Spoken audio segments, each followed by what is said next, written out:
तो कैसे हो गाइस, आ चुके हैं हम लोग एक नए वीडियो के साथ। और today we are in the our city and our city जो है सूरत। और देखते हैं सूरत के बहुत अच्छे नज़ारे और कहाँ जाने वाले हैं वो भी आपको पता चलेगा। देखते रहिए।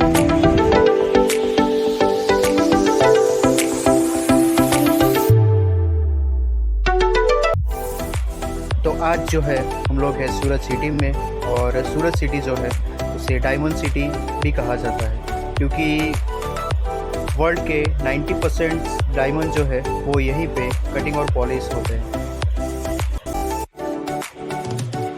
डायमंड मार्केट के साथ साथ यहाँ पे कपड़ा मार्केट जो है, क्योंकि हर तरह का कपड़ा आपको सूरत में मिल जाएगा। तो कपड़े की मैन्युफैक्चरिंग भी यहाँ पे बहुत ज़्यादा होती है। एक कहावत है कि सूरत में एक दिन में जो है हम लोग अपना जो अर्थ है, पृथ्वी है, उसको 3 बार लपेट ले, उतना कपड़ा एक दिन में सूरत में बनता है।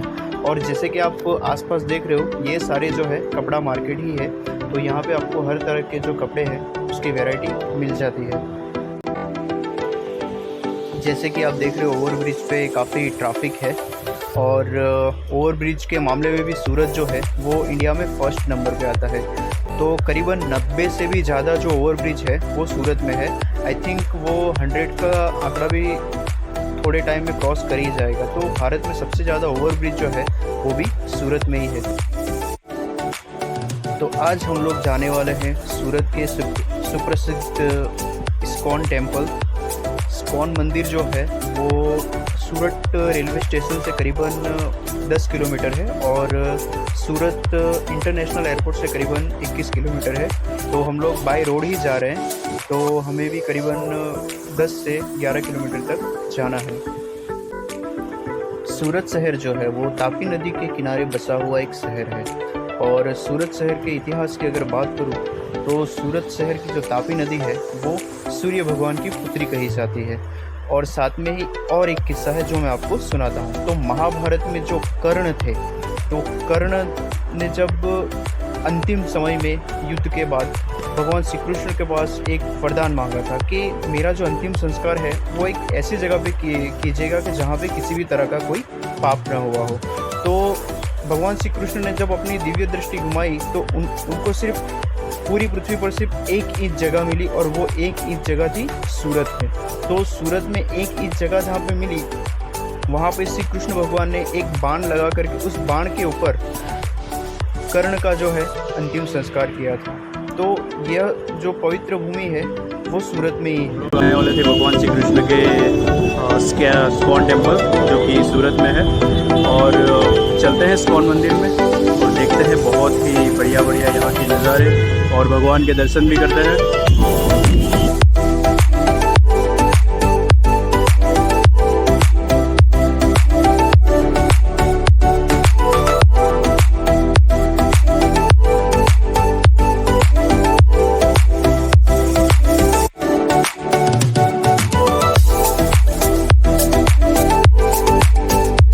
तो ये है इस्कॉन मंदिर का अंदर का मेन चौराहा, और आगे यहाँ पे सामने जो आप देख रहे हो तो ये है मेन मंदिर, इस्कॉन मंदिर। और आज जो है संडे है, तो इसकी वजह से यहाँ पे भी बहुत सारी भीड़ है, और बहुत सारे लोग जो है भगवान के दर्शन करने के लिए यहाँ पे आते हैं।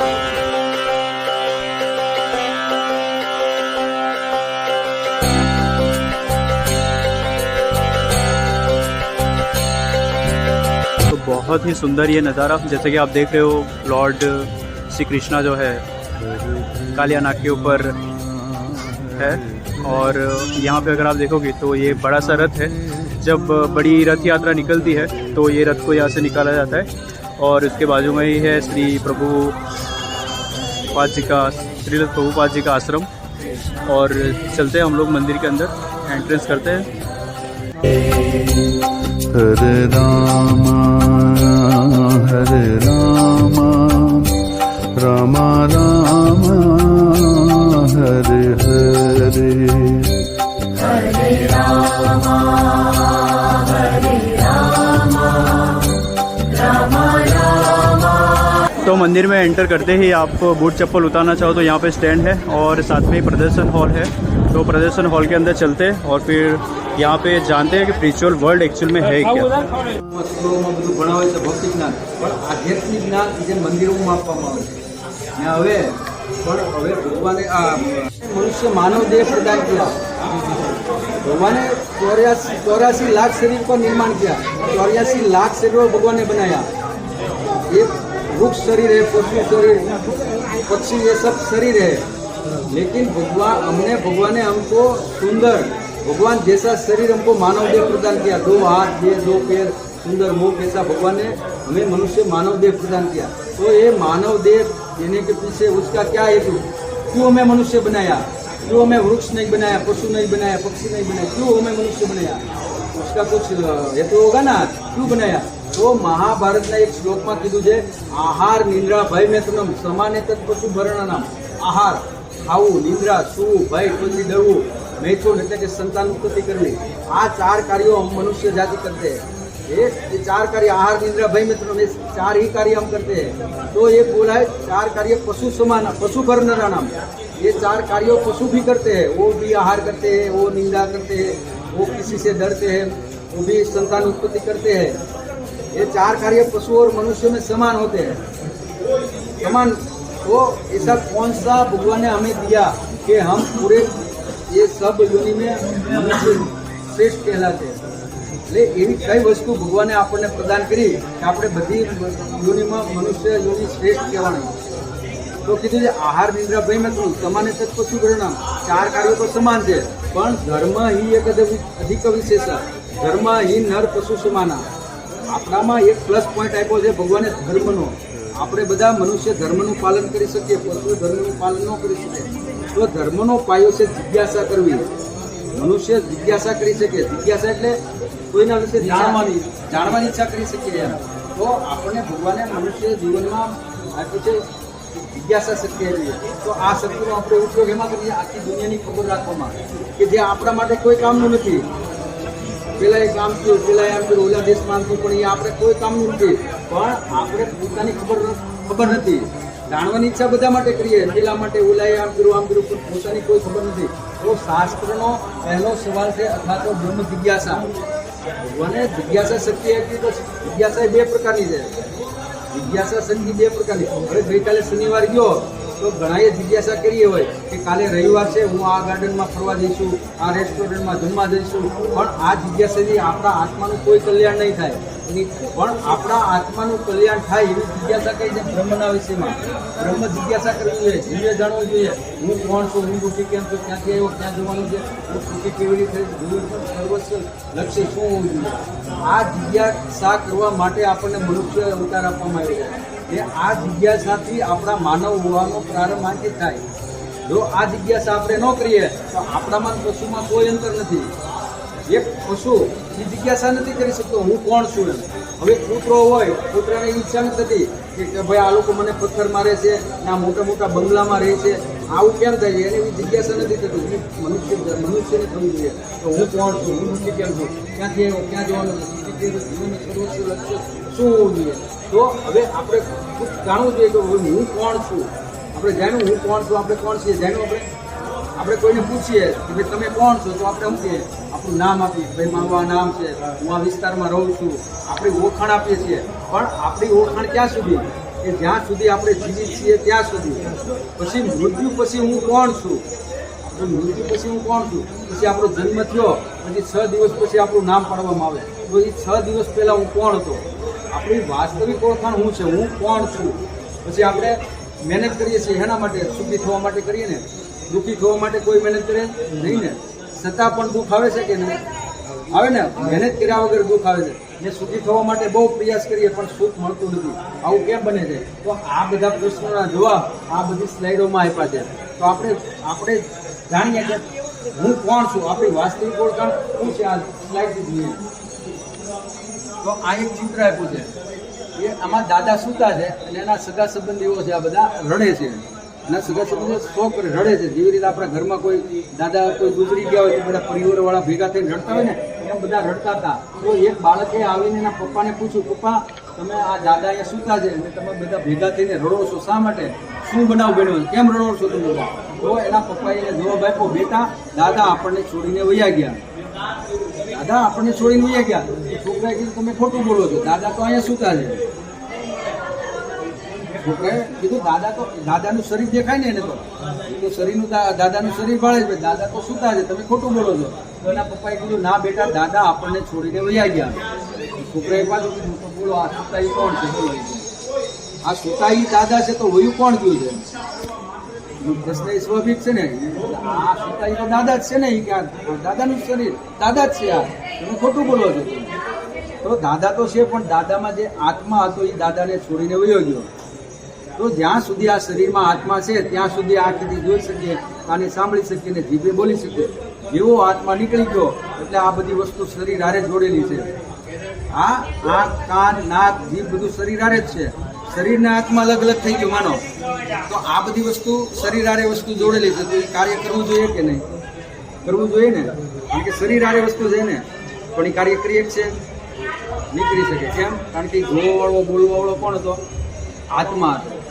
એ આત્મા જ્યાં સુધી આ શરીરમાં હતો ને ત્યાં સુધી આંખે જોઈ શકીએ, કાને સાંભળી શકીએ ને જીભે બોલી શકીએ. જેવો આત્મા નીકળી જાય એટલે આ બધી વસ્તુ શરીર હારે જોડેલી છે પણ એ કોઈ કાર્ય કરી શકવાની નથી. તો આ શરીરની કિંમત ક્યાં સુધી છે? જ્યાં સુધી આ શરીરમાં આત્મા છે ત્યાં સુધી. એક હાલતી ગાડી હોય તો એની કોઈ કિંમત કરે લાખ, 2 લાખ, પણ એક બંધ હાલતમાં હોય એની કિંમત થાય નહીં ને. એમ આ કિંમત શરીરની ક્યાં સુધી છે? જ્યાં સુધી આ શરીરમાં આત્મા છે ત્યાં સુધી જ આ શરીરની કિંમત છે. જેવો આત્મા આ શરીરમાંથી નીકળી ગયો એટલે આ શરીરમાં હાડ, માંસ, લોહી, પડવું સિવાય બીજું કાંઈ શરીરમાં નથી.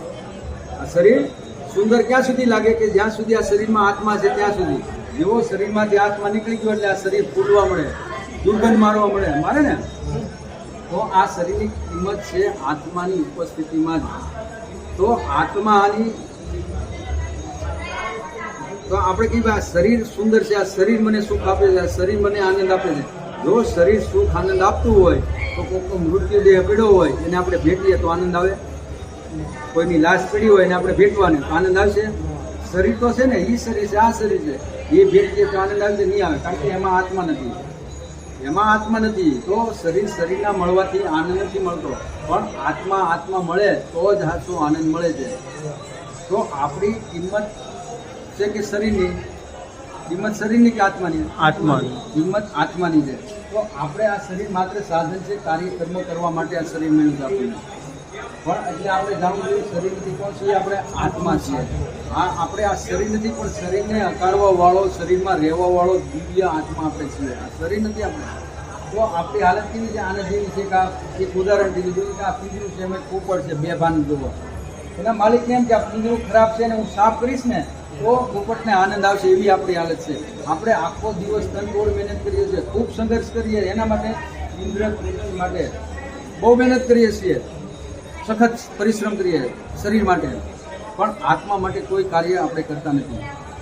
જેમ આ પોપટનો ખોરાક છે કે મરચા, ટામેટા એવો, પણ આત્માનો ખોરાક શું છે? ભગવાનના દર્શન કરવા, ભગવાનની કથા સાંભળવી, ભગવાનનું નામ લેવું, આ બધો આત્માનો ખોરાક છે. તો સમયે સમયે એનો આત્માને એનો ખોરાક આપવો જોઈએ.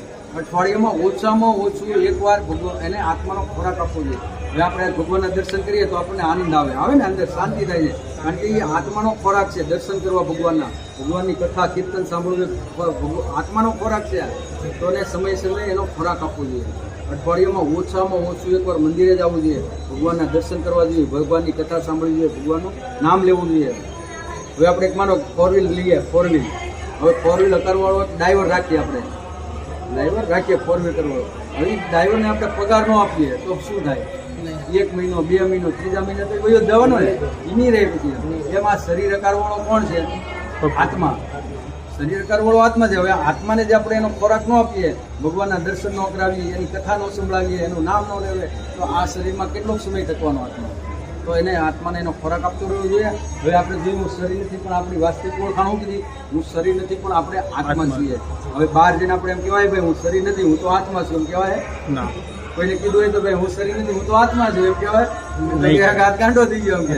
પણ એને જાણવું જોઈએ કે આ શરીરમાં આત્મા આવી ને એ બંધ થઈ ગયો ને એનું વાસ્તવિક સ્વરૂપ ભૂલી ગયો. કોણ? આત્મા. આત્મા આ શરીરમાં આવી એનું વાસ્તવિક સ્વરૂપ ભૂલી ગયો છે. તો આપણે એનું વાસ્તવિક સુખ જોઈએ આગળ. આત્મા કોણ છે, કેવો છે એ જોઈએ. કાપી શકાય છે, ન અગ્નિથી સળગાવી શકાય છે, ન જળથી ભીંજી શકાય છે, ન વાયુ દ્વારા એને સૂકવી શકાય છે. કોને કીધું છે? આત્માને. આત્માને એટલે કે આપણે જોઈએ ને, હું શરીર નથી, કોણ છીએ આપણે? આત્મા. એટલે આપણને કોઈ અસ્ત્ર શસ્ત્રથી કાપી નથી શકતા, અગ્નિથી સળગાવી નથી શકતા, જળથી ભીંજી નથી શકતા, વાયુ દ્વારા આપણને સૂકી નથી શકતા. અર્થાત આપણે શરીર નહીં, આત્મા છીએ. મૃત્યુ શરીર થાય છે, આત્માનો નહીં. આત્મા શાશ્વત છે. આત્મા અમર છે. અસ્ત્ર શસ્ત્રથી કાપી નથી શકતા, એને અગ્નિથી સળગાવી નથી શકતા. તો આ એક મૃત્યુ કોનું કીધું છે? શરીરનું. શરીર જન્મે છે, શરીર મૃત્યુ થાય છે. જેનો જન્મ છે એનું મૃત્યુ છે. શરીર જન્મે છે, શરીર મરે છે. પણ આત્મા શાશ્વત છે, આત્મા મરતો નથી. આત્મા ન જાયતે મ્રિયતે વા કદાચિત નાયમ ભૂતવા ભવિતા વા ન ભૂય અજો નિત્ય શાશ્વતમ પૂર્ણમ ન અન્યતે અન્યમાન શરીર. શરીરના હણવાથી પણ આત્માને કોઈ ફેર પડતો નથી.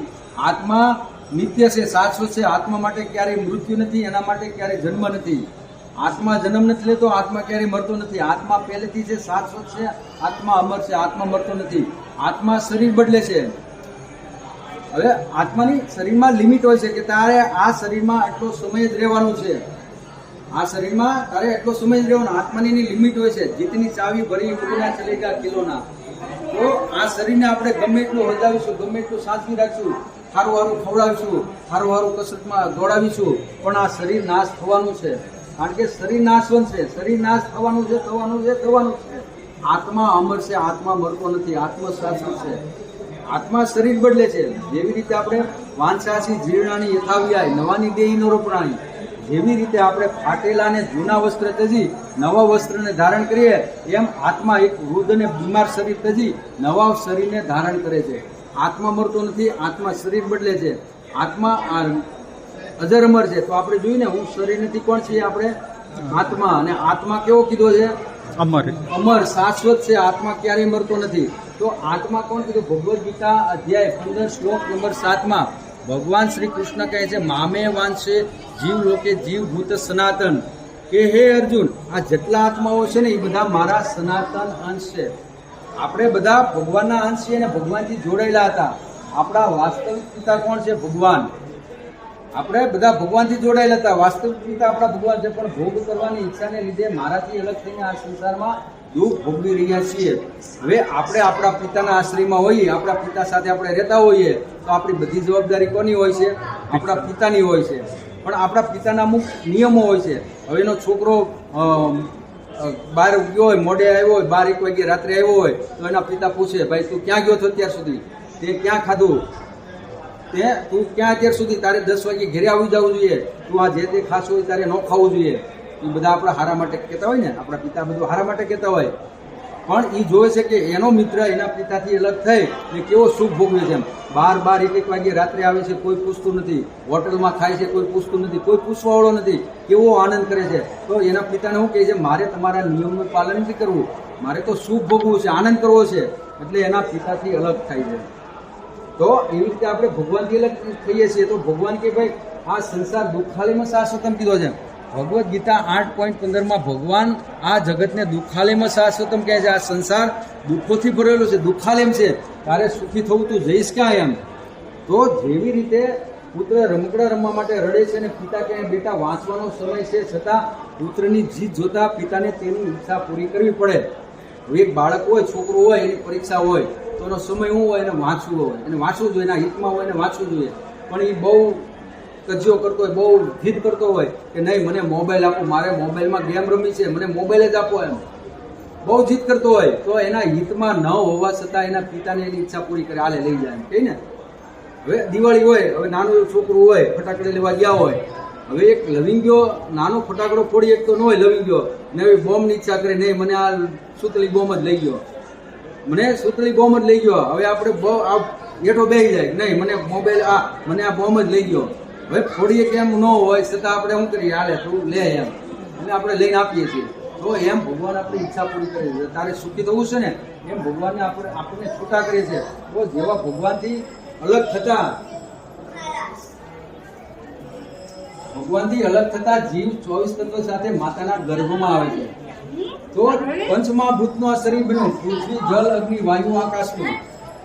આ શરીર આપણું પંચભૂતનું મહાભૂતનું બન્યું. હવે આપણે કોઈ બિલ્ડિંગ જોઈએ તો આપણે અંદાજો મારીએ કે આ બિલ્ડિંગમાં રેતી, કપચી, સળિયા આ બધી વસ્તુ જોઈ હોય, પણ આ શરીરનું નિર્માણ, આ શરીરમાં કઈ કઈ વસ્તુ જોઈએ એ આપણને કોઈ અંદાજો નથી. તો આ પંચમહાભૂતનું શરીર બન્યું. પૃથ્વી, જલ, અગ્નિ, વાયુ, આકાશનું. પછી 5 એની કર્મેન્દ્રિયો છે, જેનાથી આપણે કર્મ કરીએ છીએ. 2 હાથ, 2 પગ, મોઢું, ગુદા, લિંગ, આથી આપણે કર્મ કરીએ છીએ. પછી 5 એની જ્ઞાનેન્દ્રિયો છે, જેનાથી આપણે જ્ઞાન પ્રાપ્ત કરીએ છીએ. 2 આંખ, 2 કાન, નાક, જીભ, ચામડી. પછી 5 એના રસ છે. તો આંખનો રસ છે રૂપ જોવું, પછી કાનનું છે શબ્દ સાંભળવાનું, આ નાકનું છે ગંધ સુગંધ લેવાનું, જીભનું છે સ્વાદ, ચામડીનો છે સ્પર્શ, આ એના રસ છે. પછી સૂક્ષ્મ શરીર, મન, બુદ્ધિ, અહંકાર, આમ 24 તત્વ સાથે આ જીવ માતાના ગર્ભમાં આવે છે. આ જીવ માતાના ગર્ભમાં આવે છે. તો આપણા માનવ જીવનની 4 મોટી સમસ્યા છે. આપણા આત્માની 4 સમસ્યા મોટી કીધી: જન્મ, મૃત્યુ, જરા, વ્યાધિ. જન્મ, મૃત્યુ, જરા, વ્યાધિ. પણ આપણા આત્માના મોટા દુઃખ છે આ 4: જન્મ, મૃત્યુ, જરા, વ્યાધિ. પણ આપણે નાના નાના સુખ માટે રડીએ છીએ. આપણે નાના મારી પાસે ગાડી નથી, મારી પાસે મકાન નથી, મારી પાસે આ નથી, આ નાના સુખ માટે રડીએ. પણ આપણા જે આત્માના મોટા દુઃખ છે 4: જન્મ, મૃત્યુ, જરા, વ્યાધિ, એમાંથી નીકળવાનો આપણે કોઈ પ્રયાસ નથી કરતા. તો જન્મ લેવો મોટું દુઃખ છે. માતાના ગર્ભમાં આવતા જીવાત્માના દુઃખના દિવસો શરૂ થઈ જાય છે.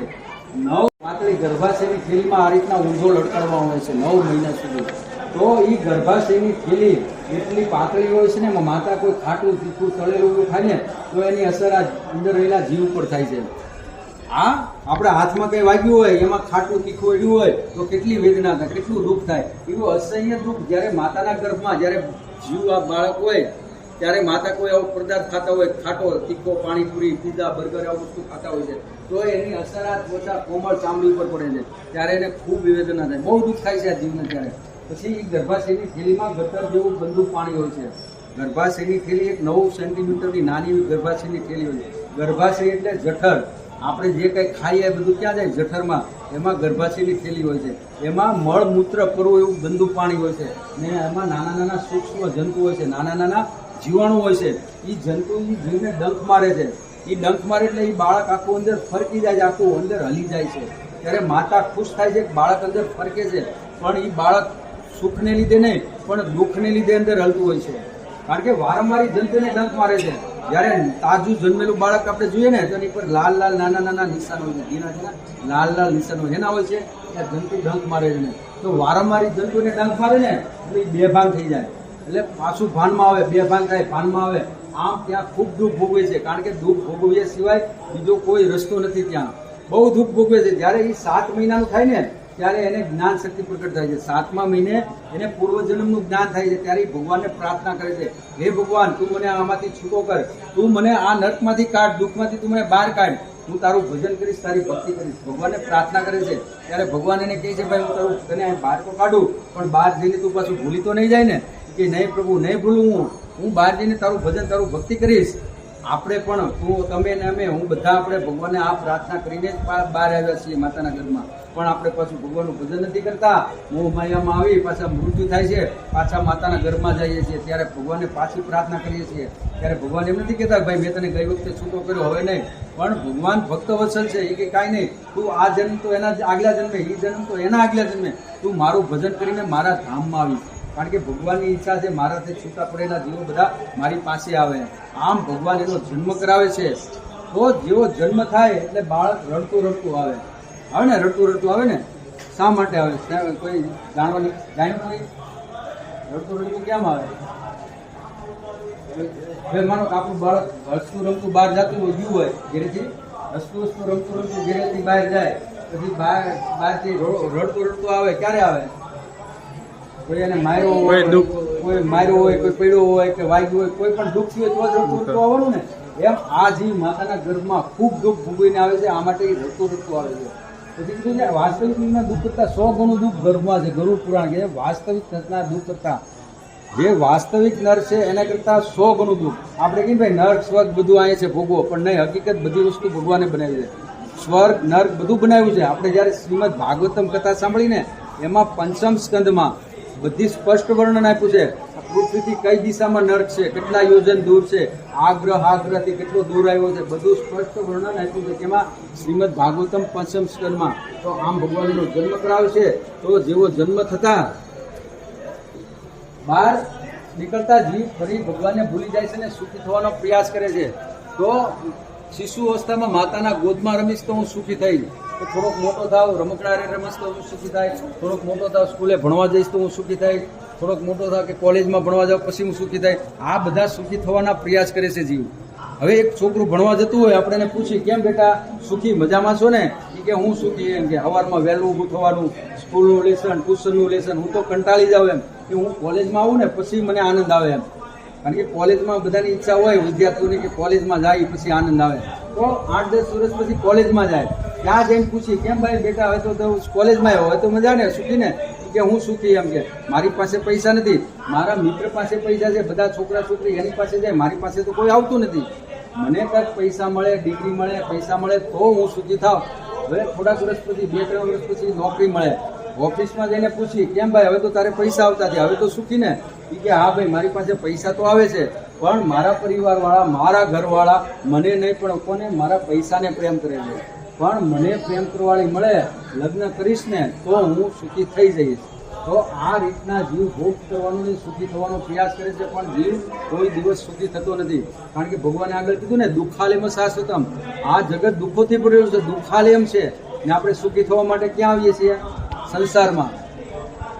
હવે આપણે જવાનું હોય અમદાવાદ ને આપણે મુંબઈની ટ્રેનમાં બેસીએ ને પછી વાટ જોઈએ કે ભાઈ અમદાવાદ આવતું નથી. ક્યાંથી આવવાનું? આપણે ટ્રેને જવળી પકડી છે. આપણે જવું હોય સુખી થવા માટે જવું હોય તો ક્યાં જવું છે? ભગવાનના ધામમાં. પણ સુખી થવા માટે ક્યાં આવીએ છીએ? આ સંસારમાં. અને સંસાર ભગવાને શું કીધું? દુઃખાલયમ શાશ્વતમ.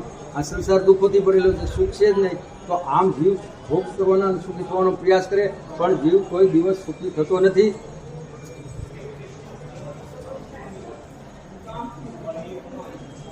અંદર વ્યો આપણા આત્માના આગળ દુઃખ જોઈએ ને, ક્યાં ક્યાં કીધા? જન્મ, મૃત્યુ, જરા, વ્યાધિ. આપણા આત્માના 4 દુઃખ કીધા, પણ આપણે જન્મ લઈને જયારે આ સંસારમાં આવીએ ને ત્યારે આ ત્રિતાપ સહન કરવો પડે. ત્રિતાપમાં આદિ દૈવિક દુઃખો, પછી આદિ ભૌતિક દુઃખો અને આદિ આધ્યાત્મિક દુઃખો. તો આદિ દૈવિક દુઃખો જ્યારે પૃથ્વી પર ગૌ હત્યા થતી હોય, ભ્રૂણ હત્યા થતી હોય, કુદરતી સંપત્તિનો દુરુપયોગ થતો હોય, આવા પાપ કર્મો જ્યારે થતા હોય ત્યારે દેવી દેવતાઓ દ્વારા આવા દુઃખ આપવામાં આવે છે. દુષ્કાળ પડવો, વાવાઝોડું, વીજળી, સુનામી, ત્યારે મોટા મહામારીના રોગ આવવા, એ કોણ આપે છે? દેવી દેવતાઓ આપે છે. કેમ આપે છે? કારણ કે એણે આપેલી સંપત્તિનો આપણે દુરુપયોગ કરીએ છીએ, એણે આપેલા નિયમોનું આપણે પાલન નથી કરતા, ત્યારે એ કોપાયમાન થઈને આપણને આવા દુઃખો આપે છે. એને આદિ દૈવિક દુઃખો કહે છે. પછી આદિ ભૌતિક દુઃખો જે સમાજ દ્વારા મળે છે, અડોશી પડોશીઓ દ્વારા, આતંકવાદી દ્વારા, જીવજંતુઓ, સાસુઓના ઝઘડા, પતિ પત્નીના ઝઘડા, આ દુઃખને આદિ ભૌતિક દુઃખો કીધા છે.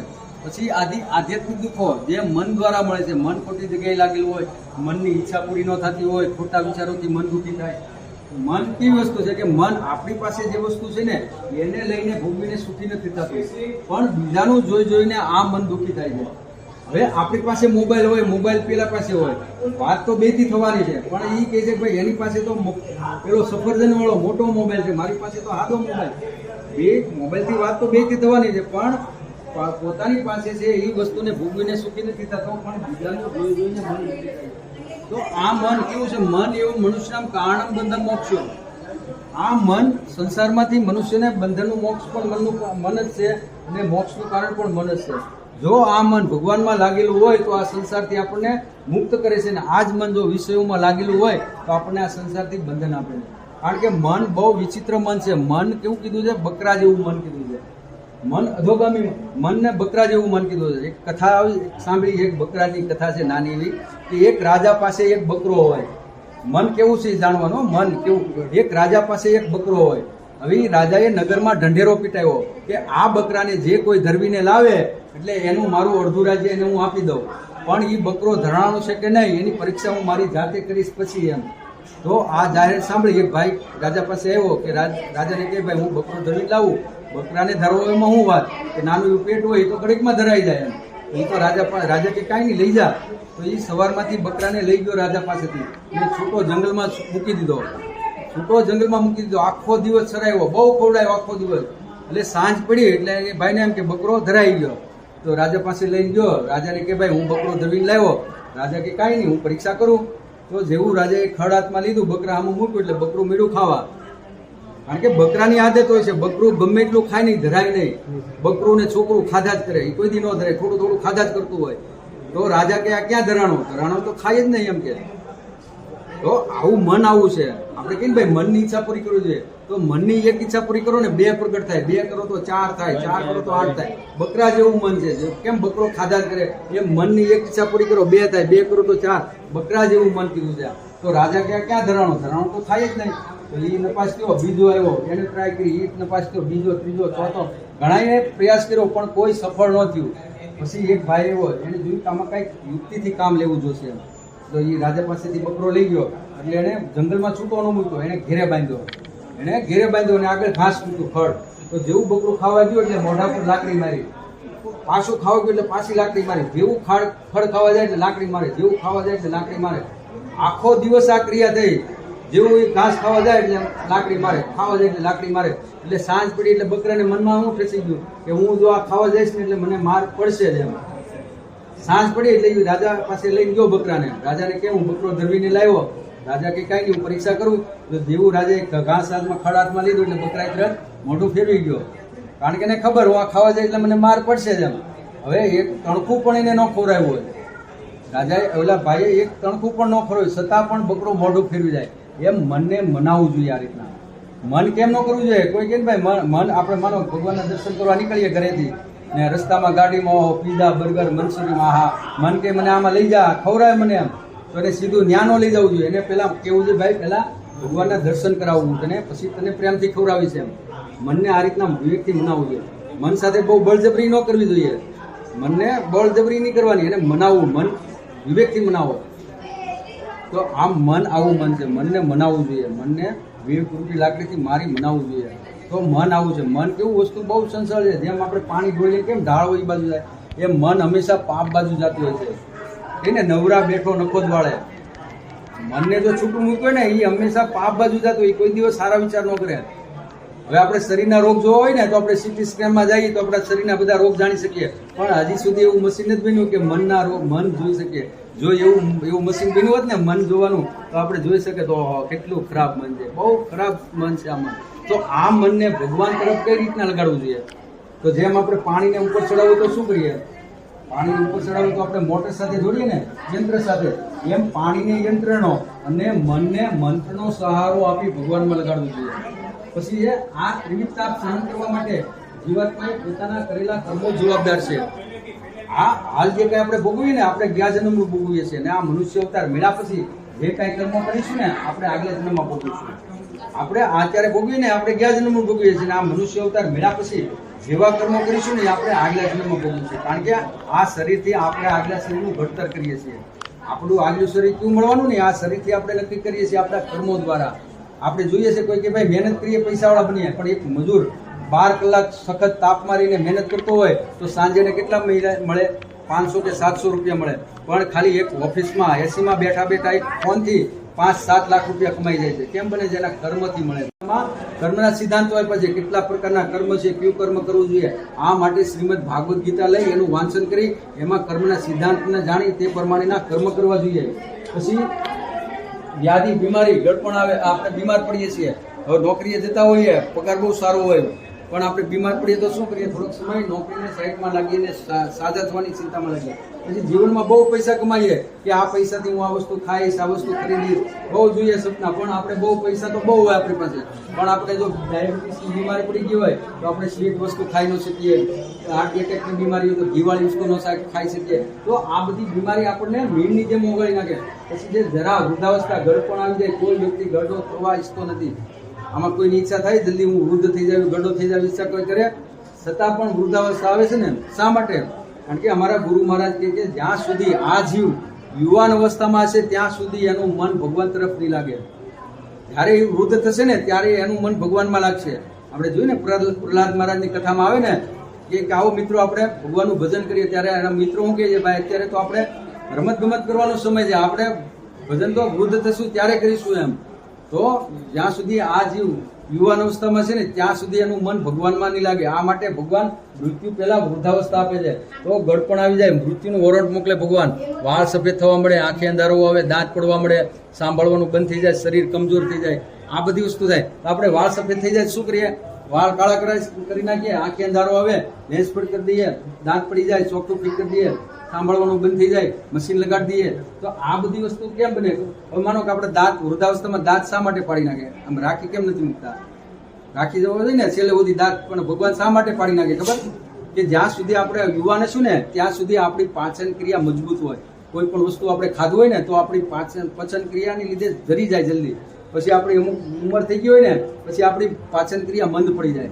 ત્યારે ભગવાન એના દાંત પાડી નાખે ને કહે છે ભાઈ તારે હવે ભાત ખીચડી ખાય ને મારું ભજન કરો. મૃત્યુ બહુ પવિત્ર શબ્દ છે, પણ મૃત્યુ સાંભળીને આપણે બધા ગભરાઈ જઈએ છીએ. પણ મૃત્યુ એટલે કે આખા જીવન દરમિયાન જે કાંઈ પાપ પુણ્ય કર્યા હોય એનો હિસાબ આપવાનો પવિત્ર દિવસ એટલે મૃત્યુ. મૃત્યુ કોઈ કેટલો ગરડો બીમાર થઈ જાય મરવા નથી માંગતો. ગમે એટલો વૃદ્ધ એક ડોશીમાં હોય એ કથા સાંભળવા ગયા હોય, કથામાં એણે સાંભળ્યું કે જ્યારે યમરાજા જીવ લેવા આવે ને ત્યારે એ પાડા ઉપર બેસીને આવે. તો હવે એ ડોશીમાં રાત્રે બહાર ફળિયામાં ખાટલા પર સૂતા હોય ને એ જ ઘરમાં એક 30 વર્ષનો યુવાન બીમાર ઘરમાં ઓરડામાં સૂતો હોય. હવે રાત્રે એ ડોશીમાં ખાટલે સૂતા હોય એટલે પાડો આવી અને ખાટલે માથું ખજવાળે એટલે ડોશીમાં જાગી ગયા. નીંદર જોયું તો સામે પાડો, ઓહો યમરાજ આવી ગયા કે બીમારનો ખાટલો ઘરમાં છે, હું તો હાજી હારી છું એમ. હવે 95 વર્ષને વટાવી ગયા હોય, જીવનની બધી સુખ સુગંધ બધું ભોગવ્યું હોય. હવે 30 વર્ષનો યુવાન જીવનમાં બધું ભોગવવાનું બાકી હોય છતાં હું કે છે બીમારનો ખાટલો ઘરમાં છે એને ઉપાડો, હું તો હાજી હારી છું એમ. એટલે કહેવાનું કે કોઈ કેટલો ગરડો બીમાર થઈ જાય મરવા નથી માંગતો. પછી જીવનભર મહેનત કરતા જીવને બીજું કાંઈ મળે કે નહીં પણ મૃત્યુ તો અવશ્ય મળવાનું છે. મૃત્યુ એક આપણી પરીક્ષા છે. જેવી રીતે એક વિદ્યાર્થી આખું વર્ષ ભણે તો વર્ષના અંતે 3 કલાક પરીક્ષાના આપવાના હોય છે. 3 કલાકમાં એને બતાવવાનું હોય છે એનું બળ, કે એ આખા વર્ષમાં શું ભણ્યો ને એનું એ બળ બતાવવાનું હોય છે. જો એનું એ બળ ન બતાવી શકે તો એ નપાસ થાય. નપાસ થાય એટલે આખું વર્ષ એનું ફેલ જાય. એમ મનુષ્ય અવતાર મળ્યા પછી જો અંત સમયે આપણને ભગવાનનું સ્મરણ નહીં થાય ને તો આ મનુષ્ય અવતાર ફેલ કર્યો છે. તો અંત સમયે ભગવાનનું સ્મરણ થવું જોઈએ. ક્યારે થાય? કે જ્યાં જો અત્યારથી આપણે ભગવાનનું ભજન ભક્તિ કરીશું ને તો જ અંત સમયે ભગવાનનું સ્મરણ થાય. તો અત્યારે ઘણા આર્ટ ઓફ લિવિંગ એટલે કે જીવન જીવવાની કળા શીખો એવા ક્લાસો ચાલતા હોય છે. પણ જીવન તો આપણને મનુષ્ય અવતાર મળ્યો તો આપણે આપણી રીતે વ્યતીત કરવાના, પશુઓ એની રીતે વ્યતીત કરવાના. પણ અંત સમય એટલે મૃત્યુ તો આવવાનું જ છે. તો મૃત્યુ કેવું હોવું જોઈએ? શ્રીમદ ભાગવત ભગવદ્ ગીતા મૃત્યુની કળા શીખવે છે. મૃત્યુ કેવું છે કે યમ યમ વ્યાપી સ્મરણ ભાવમ ત્યજંતે કલવરમ તમ તમ વેતે કોંતે સદા તદ ભાવ ભાવિત. કે હે કુંતી પુત્ર, શરીરનો ત્યાગ કરતી વખતે મનુષ્ય જે ભાવનું સ્મરણ કરે એવા જ ભાવને તે નિશ્ચિતપણે પ્રાપ્ત કરે છે. ભગવદ્ ગીતા 8.6. અંત સમયે આ શરીર છોડતી વેળા જીવ જે ભાવનું સ્મરણ કરે એ ભાવને તે નિશ્ચિતપણે પ્રાપ્ત કરે છે. તો અંત સમયે ભગવાનનું સ્મરણ ક્યારે થાય? કે જો અત્યારથી આપણે ભગવાનનું ભજન ભગવાનની જપ ભક્તિ કરીશું તો જ અંત સમયે આપણને ભગવાનનું સ્મરણ થશે. કારણ કે આખું જીવન જે કાંઈ કાર્ય કર્યું હોય ને અંત સમયે આપણને એનું સ્મરણ થવાનું. હવે એક ઉદાહરણથી જોઈએ આપણે કે એક સોની હોય. હવે એક સોનીનું આખું જીવન સોનાના બજારમાં જવા આવવામાં ગયું આખું જીવન. હવે અંત સમય આવ્યો, 4 મહિનાથી બજારે જઈ શક્યો ન હોય, બેભાન અવસ્થામાં મૃત્યુની પથારીએ સૂતો હોય, 4 મહિનાથી જઈ શક્યો ન હોય બજારે. હવે ડોક્ટર આવીને એનો તાવ માપે. ડોક્ટર કહે છે 105 ડિગ્રી એમ. તો એ ભાઈ બેભાન અવસ્થામાં સાંભળ્યું કોઈએ 105 ભાવ કીધો એમ. એટલે એને છોકરાને કે વેચી નાખો વેચી નાખો. આપણે તો 80 ના ભાવમાં લીધું એટલે 105 ભાવ થઈ ગયો. વેચી નાખો કરતા કરતા એનું મૃત્યુ થાય છે. એટલે કહેવાનું કે આખું જીવન એનું સોનાના બજારમાં જવામાં જ ગયું. તો અંત સમયને સોનાનો જ ભાવ યાદ આવ્યો. તો અંત સમયે ભગવાનનું સ્મરણ ક્યારે થાય? જો અત્યારથી આપણે ભગવાનનું ભજન ભગવાનની ભક્તિ કરીશું તો જ અંત સમયે આપણને ભગવાનનું સ્મરણ થાય. કે ભાઈ અંત સમયે તો બહુ સારું, છેલ્લે ભગવાનનું નામ લઈ લેવું એટલે પાર. કે નહીં એમ નહીં, પણ ભગવાને કીધું છે સતતમ કીર્તનયંતો મામ, સતત ભગવાનનું સ્મરણ કરવું પડે. આ માટે તો આ માટે ભગવાનનું ભજન કરવું જોઈએ. પછી જે પ્રકારના નરક આપ્યા છે, ક્યાં ક્યાં?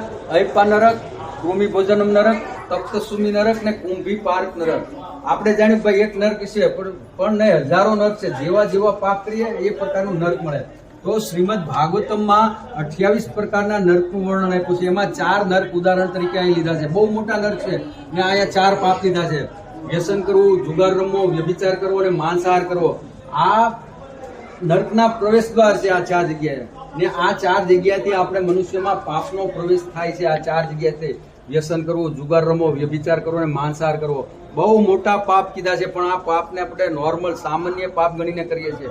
બહુ મોટા પાપ કીધા, કારણ કે શ્રીમદ ભાગવતમમાં આનો ઉલ્લેખ આપ્યો છે. શ્રીમદ ભાગવતમમાં જ્યારે પરીક્ષિત રાજા જ્યારે દિગ્વિજય થવા નીકળ્યા ને ત્યારે રસ્તામાં એણે એક દ્રશ્ય જોયું. કોઈએ બળદના 3 પગ કાપી નાખ્યા છે ને બળદ એક પગ ઉપર ઊભો છે. એણે જોયું કે મારા રાજ્યમાં આ ગાય બળદ ઉપર અત્યાચાર કરવાળો કોણ છે? એમ જોયું તો શૂદ્ર એક બાજુમાં હાથમાં તલવાર લઈને ઊભો હતો. ત્યારે પરીક્ષિત રાજા એને મારવા ગયા. ત્યારે કળિયુગ એના ચરણમાં કહે છે કે ભાઈ મને મારશો નહીં, મારો સમય થઈ ગયો છે, હું ભગવાનની ઈચ્છાથી આવ્યો છું, મને તમે ક્યાંક સ્થાન આપો. ત્યારે પરીક્ષિત રાજા કહે છે મારા રાજ્યમાં જે કોઈ વ્યસન કરતો છે, જ્યાં કોઈ જુગાર રમતો છે, જ્યાં કોઈ વ્યભિચાર કરતો છે, જ્યાં કોઈ માંસાહાર કરતો છે ને ત્યાં તું સ્થાન લે. બહુ મોટા પાપ છે, પણ આ પાપને આપણે નોર્મલ સામાન્ય પાપ ગણીને કરીએ છીએ. વ્યસન કરવું બહુ મોટું પાપ. વ્યસન કરવું એટલે બાટલી પીવી, ગાંજા પીવું એટલે નહીં, પણ ચા કોફીથી માંડી બધું વ્યસનમાં આવે છે. ચા કોફીથી માંડી બધું વ્યસનમાં આવે, બહુ મોટું પાપ. હવે કોઈ કે ભાઈ ચા કોફી પીવું થોડું મોટું પાપ કહેવાય, પણ જે ચા કોફી પીતા હોય ને એનો નિયમ હોય, કોઈને 3 વાગ્યાનો, કોઈને 4 વાગ્યાનો, કોઈને 5 વાગ્યાનો, જો એ સમયને એને ન મળે એટલે એનું માથું ફાટવા મળે. ચા કોફી એના સમયમાં ન મળે એટલે એનું માથું ફાટવા મળે. પણ આપણે ભાત શાકભાજી રોજ ખાતા હોઈએ, પણ 2-5 દિવસ ન મળ્યું હોય તો આપણને આ વસ્તુ ન થાય, માથું ફાટવા ન થાય, કારણ કે આમાં નિકોટિન નામનું કેફી દ્રવ્ય આવે. બહુ મોટું પાપ છે, છતાં પણ વ્યસન ચા કોફી પીને કરીએ છીએ. પછી જુગાર રમીએ છીએ, વાતમાં શરત મારીએ છીએ, ક્રિકેટમાં સટ્ટા રમીએ છીએ, શેર બજાર બધું સટ્ટામાં આવે. બહુ જુગાર મોટું પાપ છતાં પણ નોર્મલ ગણીને કરીએ છીએ. પછી વ્યભિચાર કરીએ છીએ. વ્યભિચાર એટલે એક વિવાહિત સ્ત્રી બીજા પુરુષનો વિચાર કરતી હોય કે એક વિવાહિત પુરુષ બીજી સ્ત્રીનો વિચાર કરતો હોય, આને વ્યભિચાર કીધો છે. તો આ સમાજમાં અત્યારે બહુ મોટું પ્રચલિત આ પાપ બહુ પ્રચલિત છે, બહુ મોટું પાપ, છતાં પણ નોર્મલ ગણીને સામાન્ય પાપ ગણીને કરે છે. પછી માંસાહાર કરવો, માંસ, મટન, માછલી એટલે તમો ગુણહાર કીધો છે. આમાં કાંદા લસણ પણ તમો ગુણમાં આવી જાય છે. બરોબર સાંભળજો, કાંદા લસણ કેમ ન ખાવો જોઈએ? કારણ કે ભગવાને ભગવદ્ ગીતામાં કીધું છે ઉધર્વ ગચ્છન્તિ સંસ્થા મધ્ય તિષ્ઠન્તિ રાસ્તા જધન્ય ગુણ વૃત્તિસ્થા અધો ગચ્છન્તિ તામસા. આપણે બધા 3 ગુણોથી બંધાયેલા છીએ, સત્વગુણ, રજોગુણ ને તમોગુણ. ને આ ગુણ આપણા આહાર સાથે આધાર રાખે છે. જેવું અન્ન એવું મન, મન એવા વિચારો, એને ખાઈ એવા ઉડકાર આવે. તો જો આપણે શુદ્ધ અને સાત્વિક આહાર ખાતા હશું ને તો આપણું મન સત્વગુણી છે, આપણા વિચારો સારા છે, તો મૃત્યુ પછી આપણે ઉધર્વ ગચ્છન્તિ ઉચ્ચ લોકને પામીશું. જે ઉચ્ચ લોક એટલે બ્રહ્મલોક, મધ્યલોક, તપલોક, 6 લોક આગળ જોઈએ આપણે. પછી જે આ માંસાહાર, માંસ, મછલી, જે ઈંડા, કાંદા, લસણ જે ખાતો હોય ને એને અધો ગચ્છન્તિ તામસા, અધોગતિને પામે છે. જે તમોગુણી હોય ને અધોગતિને પામે છે. બહુ મોટા પાપ છે, આ પાપથી બચવું જોઈએ. કારણ કે પછી આ જે પાપ કરે ને એ આપણા ધર્મના 4 પાયાને કાપે છે. આપણો ધર્મ 4 પાયો પર ટકેલો છે. હવે વ્યસન કરતો હોય, કોઈ બાટલી મારી ગયો હોય, એને આપણે કહીએ ભાઈ તું ધ્યાન કર, તો કરીએ કોણ? એને પોતાનું ધ્યાન ન હોય, હું કોણ છું એમ.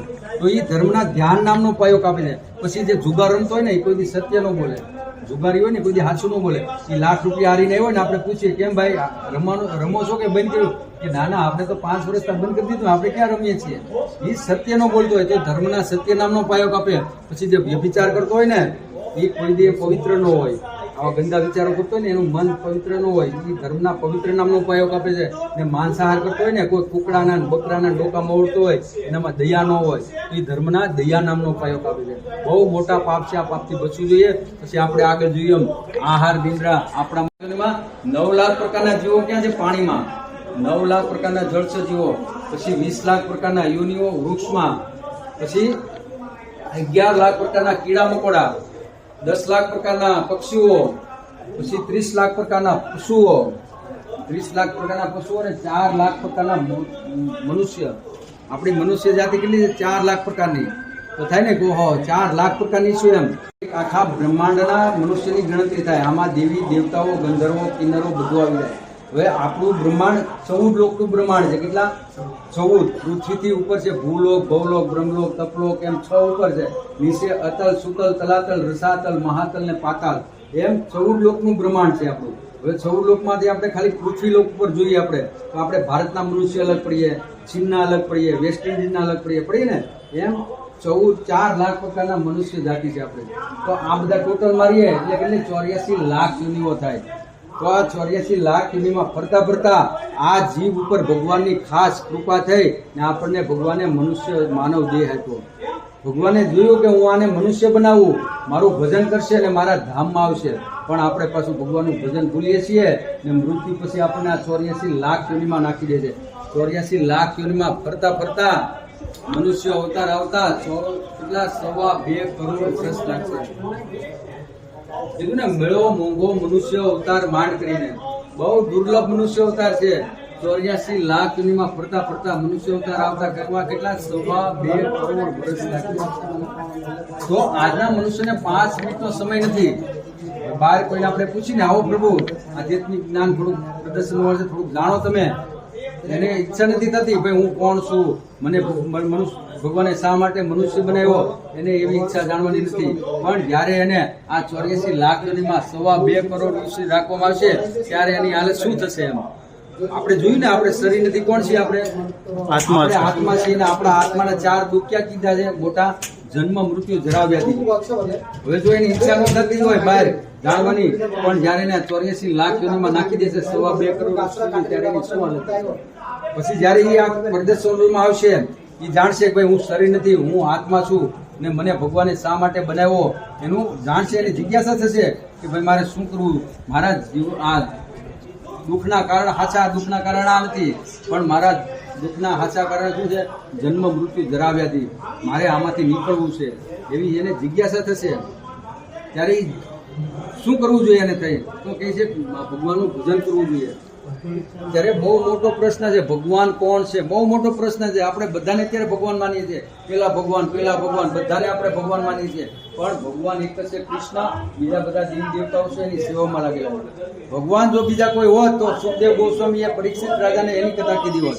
એને કોની કથા કીધી હતી? કૃષ્ણની કથા કીધી. કારણ કે કૃષ્ણનું બીજું નામ છે મુકુંદ, ને મુકુંદ જ મુક્તિ અપાવી શકે, બીજા કોઈની તાકાત નથી મુક્તિ અપાવી. તો ભગવાન એક જ છે કૃષ્ણ, બીજા દેવી દેવતાઓ છે એની સેવામાં છે. એટલે એનો મતલબ એ નથી કે બીજા બધા દેવી દેવતાના મંદિરે ન જવું જેવું નથી. બધા મંદિરે જવું, બધાના દર્શન કરવા જોઈએ, પણ ભગવાન એક જ ભગવાનનું ભજન કરવું જોઈએ. હવે ઉદાહરણથી જોઈએ કે એક ઘરમાં પુરુષો લાડ, બધા પુરુષો હોય, ભાઈ કાકા દાદા જેઠ એવા પુરુષો લાડ બધા હોય, પણ એમાંથી એક સ્ત્રીના લગ્ન કરી એક પુરુષ લગ્ન કરી એક સ્ત્રીને ઘરમાં લાવે. હવે એ સ્ત્રીને આપણે પૂછીએ ભાઈ તારો પતિ કોણ છે? એમાં પુરુષો તો બધા હોય, બધાને તો ન કે મારા પતિ છે એમ, પણ જેનો પ્રેમ જેમાં એનો વિશેષ પ્રેમ હશે એ એનો પતિ છે. સેવા બધાની કરશે, એ કાકા દાદા જેઠ બધાની સેવા કરશે, પણ પ્રેમ કોને કરશે? જેનો વિશેષ પ્રેમ હશે એને જ પ્રેમ હશે. એમ એક જ ભગવાનનું ભજન કરવું જોઈએ. હવે માનો કે આપણે 20 ખાડા કરીએ, 10-10 ફૂટના 20 ખાડા કરીએ એટલે કેટલા ફૂટ થાય? 200 ફૂટ થાય. હવે 200 ફરી 10-10 ફૂટમાં પાણી નહીં થાય, પણ એક જ ખાડો જો 200 ફૂટનો કરીને તો એમાંથી પાણી થાય. એમ એક જ ભગવાનનો દ્રઢ સંકલ્પ રાખી એનું ભજન કરવું જોઈએ. કારણ કે જે અલ્પબુદ્ધિવાળા મનુષ્ય દેવતાની પૂજા કરે છે એનાથી પ્રાપ્ત થવાનું ફળ સીમિત તથા ક્ષણિક હોય છે. દેવતાની પૂજા કરવાવાળા દેવલોક જાય છે ને મારા ભક્તો અંતે મારા ધામને પ્રાપ્ત કરે છે. ભગવદ્ ગીતા 7.23. હવે આપણે આપણા વડીલોને કોઈએ પૂછ્યું ભાઈ ભજન કોનું કરવું જોઈએ? એમ કોઈને પૂછ્યું ભજન ભક્તિ કોની કરવી જોઈએ? પૂછવાનું આપણે વડીલોને, તો આપણે જવાબ શું આપશે કે ગમે એનું ભજન કરો ને, રસ્તો તો એક જ છે, એક જ જગ્યાએ જવાનું છે.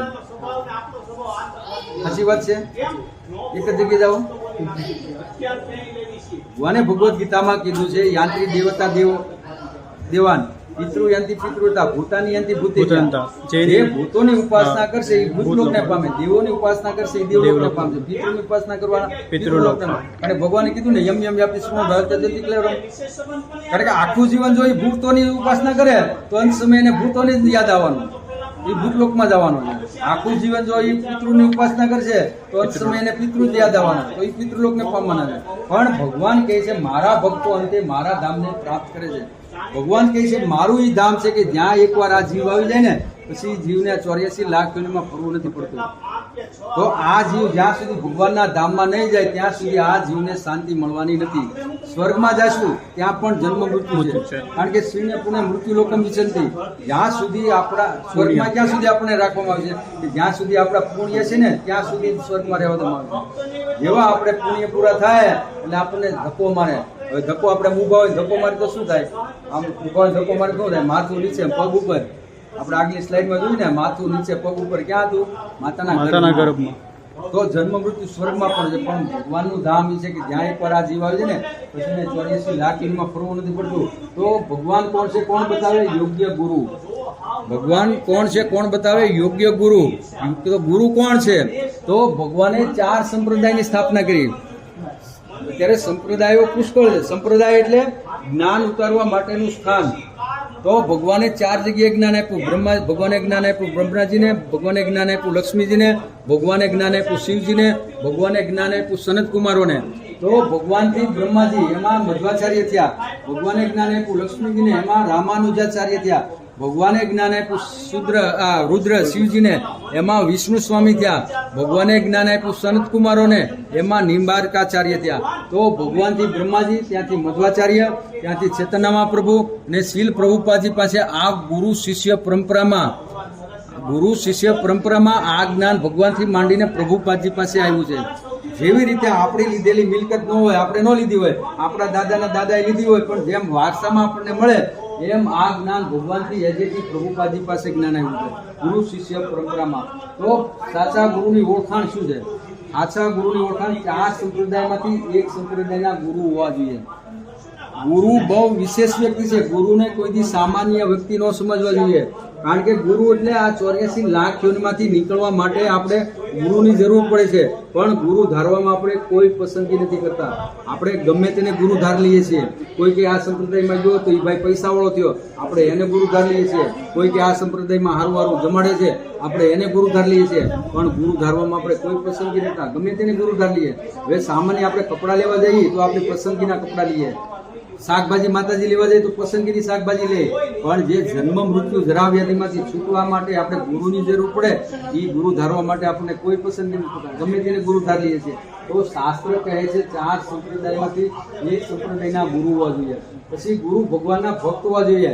વિષ્ણુ કે કૃષ્ણના ભક્ત હોવા જોઈએ. ગુરુ કોઈ દિવસ ભગવાન ન હોવા જોઈએ. ગુરુ છે, ભગવાન છે. ગુરુ કોઈ દિવસ ભગવાન ન બની શકે. ગુરુનો આદર ભાવ ભગવાન જેટલો કરવો જોઈએ, કારણ કે એ ભગવાનના મોકલેલા પ્રતિનિધિ છે, એક વિશેષ વ્યક્તિ છે ભગવાનના. તો એનો આદર ભાવ ભગવાન જેટલો જ કરવો જોઈએ. પણ ગુરુ કોઈ દિવસ ભગવાન ન હોવો જોઈએ. ગુરુ કહેવા જોઈએ ભાઈ હું ભગવાનનો ભક્ત છું, તમે એનું ભજન કરો, મારું નહીં. પણ અત્યારના ગુરુઓ પહેલા પ્રવચન કરે, ભગવાનનો ફોટો મોટો રાખે, ગુરુનો ફોટો સાઈડમાં નાનો હોય. પછી માણસો ભેગા થવા મળે ને એટલે ગુરુનો ફોટો મોટો, ભગવાનનો ફોટો સાઈડમાં હોય નાનો. હું જ ભગવાન છું, મારું ભજન કરો. પણ કોઈ દિવસ ગુરુ ભગવાન ન બની શકે. ગુરુ છે, ભગવાન છે. તો એ ભગવાનના ભક્ત હોવા જોઈએ. પછી શાસ્ત્રને અનુસરતા હોવા જોઈએ. જે શાસ્ત્રમાં જે પાલન હોય ને એ ગુરુ પોતે પાલન કરતા હોવો જોઈએ. પછી બીજાને ઉપદેશ આપતા હોવો જોઈએ. પણ અત્યારના ગુરુઓ શાસ્ત્રનું પાલન કાંઈ ન હોય, ઉપદેશો મોટા આપતા હોય. હવે એક ગામમાં એક મહારાજ હોય, એ મહારાજ કથા વાંચતા હોય એટલે ગામવાળા આવીને કથા સાંભળે.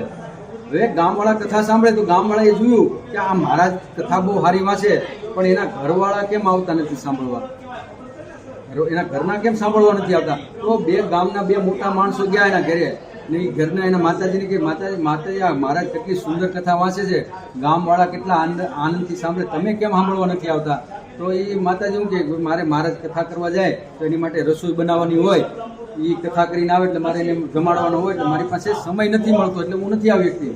તો ગામવાળા શું કે તમે એમ કરો એક વાર એની માટે સમય પહેલા રસોઈ બનાવી નાખો. એટલે માતાજીએ રસોઈ બનાવી નાખી ને કથા સાંભળવા ગયા. હવે કથા સાંભળવા મંડપમાં બેઠા ને મહારાજ આવ્યા, વ્યાસપીઠ ઉપર બેઠા ને પ્રવચન ચાલુ કર્યું જબરું ભગવદ્ ગીતામાંથી. ઉધર્વ ગચ્છન્તિ સ્વસ્થા, મધ્ય કૃષ્ણ રાતા, અધો ગચ્છન્તિ તામસા. આપણે તમો ગુણિહાર ન લેવો જોઈએ, આપણે કાંદા લસણ ન ખાવા જોઈએ.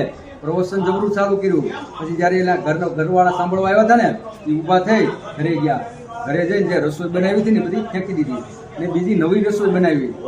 જ્યારે મહારાજ કથા કરીને આવ્યા, જમવા બેઠા, પેલો કોળીઓ મોઢામાં નાખ્યું, છૂટ આથી કેવું બનાવ્યું મારા માટે? ત્યારે માતાજી કહે મને ક્ષમા કરજો પ્રભુજી, મહારાજ મને ક્ષમા કરો, મેં આજ સુધી તમને કાંદા લસણ વાળી રસોઈ બનાવીને ખવડાવી. મેં આજ સુધી બહુ મોટું પાપ કર્યું. મેં આજ તમારા મુખેથી સાંભળ્યું કે કાંદા લસણ વાળી રસોઈ ન ખાવી જોઈએ ને મેં આજ સુધી તમને મહારાજ કાંદા લસણ વાળી રસોઈ બનાવીને જ ખવડાવી. મેં બહુ મોટું પાપ કર્યું, મને ક્ષમા કરજો. ત્યારે મહારાજ શું કહે છે ખબર? કે ગાંડી તો ખાલી ગામવાળાને કહેવાનું હોય, મારા માટે તો આવું કાંદા લસણ વાળું જ બનાવવાનું એમ. એટલે કહેવાનું એમ કે શાસ્ત્ર પ્રમાણને કોઈ પાલન ન હોય ને ઉપદેશો મોટા મોટા આપતા હોય, પણ જો પોતે પાલન ન કરતા હોય ને ગામને ઉપદેશ આપતા હોય ને એ ઉપદેશ લાગે નહીં. અત્યારે ટીવી સિરિયલમાં ટીવીમાં જોઈએ છે, બધા બહુ કથાઓ વાંચે છે, બહુ વક્તાઓ છે બધા. આપણે ઘણા કહીએ ને ભાઈ હું તો આખો દિવસ કથા સાંભળું, બહુ આનંદથી સાંભળું, બહુ કથા આવે, ઓલાની કથા સાંભળું, ઓલાની કથા સાંભળું, પણ પરિવર્તન કોઈ પ્રકારનું નથી આવતું. કેમ નથી આવતું? કારણ કે કથા કહેવા વાળો ભક્ત નથી. કથા કોના મુખ્યથી સાંભળવું જોઈએ? જે ભગવાનનો શુદ્ધ ભક્ત હોય ને એના મુખ્યથી કથા સાંભળવી જોઈએ. જે ભક્ત હોય ને એ કથાનો સાર એટલે કે ભક્તિ એ બતાવી શકે. કોણ? જે ભગવાનનો ભક્ત હોય ને એ બતાવી શકે. પણ અત્યારના કથાકારો નથી આપતા, તો એ શાસ્ત્રને અનુસરતા હોવા જોઈએ. પછી એના ઉદ્દેશો વેદ વ્યાસ દ્વારા લિપિબદ્ધ શાસ્ત્રમાંથી હોવા જોઈએ. શ્રીમદ ભાગવત છે, ભગવદ્ ગીતા છે, રામાયણ છે, જે પ્રમાણિત શાસ્ત્ર છે ને એમાંથી એનું જ્ઞાન હોવું જોઈએ. પણ અત્યારના ગુરુઓ શાસ્ત્ર બહારનું જ્ઞાન આપતા હોય. રાજકારણમાં આમ છું, પેલા આમ કર્યું, ઓલા આમ કર્યું. આ માટે કથા ન હોય. કથામાં તો આ પ્રમાણિત શાસ્ત્રમાંથી એનું જ્ઞાન હોય. પછી આપણે ભગવાન કોને કહો જોઈએ? પરાશર મુનિ, વેદવ્યાસજીના પિતા પરાશર મુનિએ વ્યાખ્યા કરી કે એક જ જણામાં 6 એ 6 ઐશ્વર્ય પૂર્ણ પ્રમાણમાં હોય ને એને ભગવાન કહેવાય છે. એક જ વ્યક્તિમાં 6 એ 6 ઐશ્વર્ય પૂર્ણ પ્રમાણમાં હોય. જ્યારે કૃષ્ણ 7 વર્ષના હતા ને ત્યારે ડાબા હાથના ટચલી આંગળીના નખ ઉપર 7 દિવસ ને રાત ગિરી ધારણ કર્યા હતા. તો અત્યારે કોઈ કહે હું ભગવાન છું, એને 7 કિલોનો પથ્થર આપીને ઉભો કેવું છે? ઉભો રહે કેટલો ટાઈમ ઉભો રહે? કારણ કે સંપૂર્ણ બળ હતું કૃષ્ણમાં, સંપૂર્ણ યશ હતો. એને માખણ છોડ્યું ને તો માખણ છોડ કહેવાના, રણ છોડીને ભાગીએ ને તો રણછોડ કહેવાના. તો અત્યારે કોઈ કળિયુગમાં કહેતો હોય હું ભગવાન છું ને ચોરી કરે તો હું એનો યશ વધે ઘટવાનો ઘટે ને? કારણ કે સંપૂર્ણ યશ હતો ભગવાન કૃષ્ણમાં. પછી સંપૂર્ણ જ્ઞાન, કૃષ્ણ મંદિર જગતગુરુ, આખા જગતના ગુરુ કહેવાના ભગવાન કૃષ્ણ. તો કૃષ્ણમાં 7 એ 6 ગુણ પૂર્ણ પ્રમાણમાં હતા. એની પાછળ પૂર્ણ પુરુષોત્તમ ભગવાન લાગે. પણ અત્યારે કોઈ પણ લખી નાખે અમારા પૂર્ણ પુરુષોત્તમ ભગવાન, અમારા પૂર્ણ પુરુષોત્તમ ભગવાન. પણ પૂર્ણ પુરુષોત્તમ ભગવાન કોની વાહે લાગે? કૃષ્ણ વાહે. કારણ કે એનામાં 6 એ 6 ઐશ્વર્ય પૂર્ણ પ્રમાણમાં હતા. હા, ભગવાન કહી શકાય. એક વસ્તુ હોય ને કોઈ પણ એક વસ્તુ હોય ને એને ભગવાન કહી શકાય, પણ પૂર્ણ પુરુષોત્તમ ભગવાન નહીં કહેવાય. પૂર્ણ પુરુષોત્તમ એક જ કૃષ્ણની વાહે જ લાગે, પૂર્ણ પુરુષોત્તમ ભગવાન. સચ્ચિદાનંદ વિગ્રહ અનાદિરાદિર ગોવિંદ સર્વ કારણ કારણમ. બધા કારણોના મૂળ કારણ કોણ છે? ગોવિંદ કૃષ્ણ. પછી 12 મહાજન થઈ ગયા. શિવજી, બ્રહ્માજી, નારદજી, 4 કુમાર, પિતામહ ભીષ્મ, સુખદેવ ગોસ્વામી, યમરાજ, બલિ મહારાજ, જનક મહારાજ, કપિલ ભગવાન, પ્રહલાદ મહારાજ, મનુ મહારાજ, જે ધર્મને જાણવા વાળા એ કૃષ્ણને ભગવાન કહેતા હતા. આ ઇસ્કોન વાળા કૃષ્ણને ભગવાન કેવું નથી. ઘણા કહે ને તમે તો ખાલી ઇસ્કોન વાળા કૃષ્ણને ભગવાન કહો, પણ નહીં. જે 12 મહાજન થઈ ગયા ને ધર્મને જાણવા વાળા એ કૃષ્ણને ભગવાન કહેતા હતા. કીર્તન, વિષ્ણુ સ્મરણ, અર્ચનમ, વંદનમ, દાસ્યમ, સાખ્યમ, આત્મનિવેદન, પાદ સેવનમ. સરળ ભક્તિ. ભક્તિ કેટલી? 64 પ્રકારની ભક્તિ છે. ખાંડા કેરી ધાર, તલવારની ધાર ઉપર ચાલવા વાળી ભક્તિ કઠિન ભક્તિ છે. ભક્તિના અંગ 64 પ્રકારના છે. ભૂખ્યાને ખવડાવવું ભક્તિ છે, માતા પિતાની સેવા ભક્તિ છે, ધર્મશાળા બાંધવી ભક્તિ છે. આ બધી ભક્તિઓ છે. પણ સરળ ભક્તિ ભગવાને બતાવી. શ્રવણ કરવું, ભગવાનની કથા, રામ નામ ગુણ રૂપ લીલા કથાનું શ્રવણ કરવું એ ભક્તિ છે. કીર્તન ભક્તિ. હરે કૃષ્ણ કૃષ્ણ કૃષ્ણ હરે હરે, હરે રામ રામ રામ હરે હરે. ભગવાનના નામમાં નાચવું કીર્તન ભક્તિ કીધી છે. ભગવાનના નામમાં નાચવું જોઈએ. અમે જયારે સંકીર્તન લઈને જઈએ સન્ડેમાં ત્યારે સંકીર્તન કરતા હોઈએ, ભગવાનના નામમાં નાચતા હોય ત્યારે બધા જોતા હોય ને કે આવો પ્રભુ નાચો, ભગવાનના નામમાં નાચો. તો હું કે ભાગે આગળ. ના મને શરમ આવે, રહેવા જો, મને શરમ આવે. પણ જયારે લગ્નમાં ડીજે વાગતું હોય ને ઓટોમેટિક નાચવા મળી જાય. જો નાચવું હોય ને તો ભગવાનના નામમાં નાચવું જોઈએ. એને કીર્તન ભક્તિ કીધી છે. જે ભગવાન સામે નાચે ને એને માયા સામે નહીં નાચવું પડે.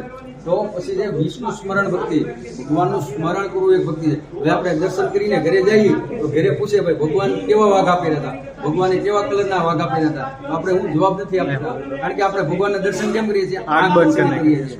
તો પ્રભુપાદજીએ ભગવાનના દર્શન કરવાની રીત બતાવી છે.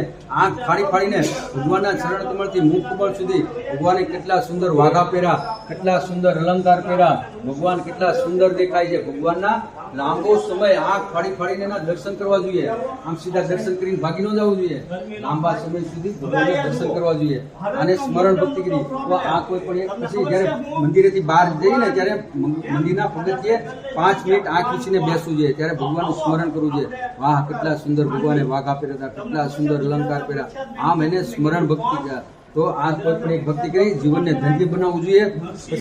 મનુષ્યની ઉંમરથી 1 લાખ વર્ષની ત્યારે ભગવાનને પ્રાપ્ત કરવા માટે ધ્યાન કરતા હતા, તપસ્યા. તો ધ્યાન કરવા માટે મનને કંટ્રોલ કરવું પડે. આપણે ધ્યાનમાં બેસીને તો પેલા મનને વશ કરવું પડે.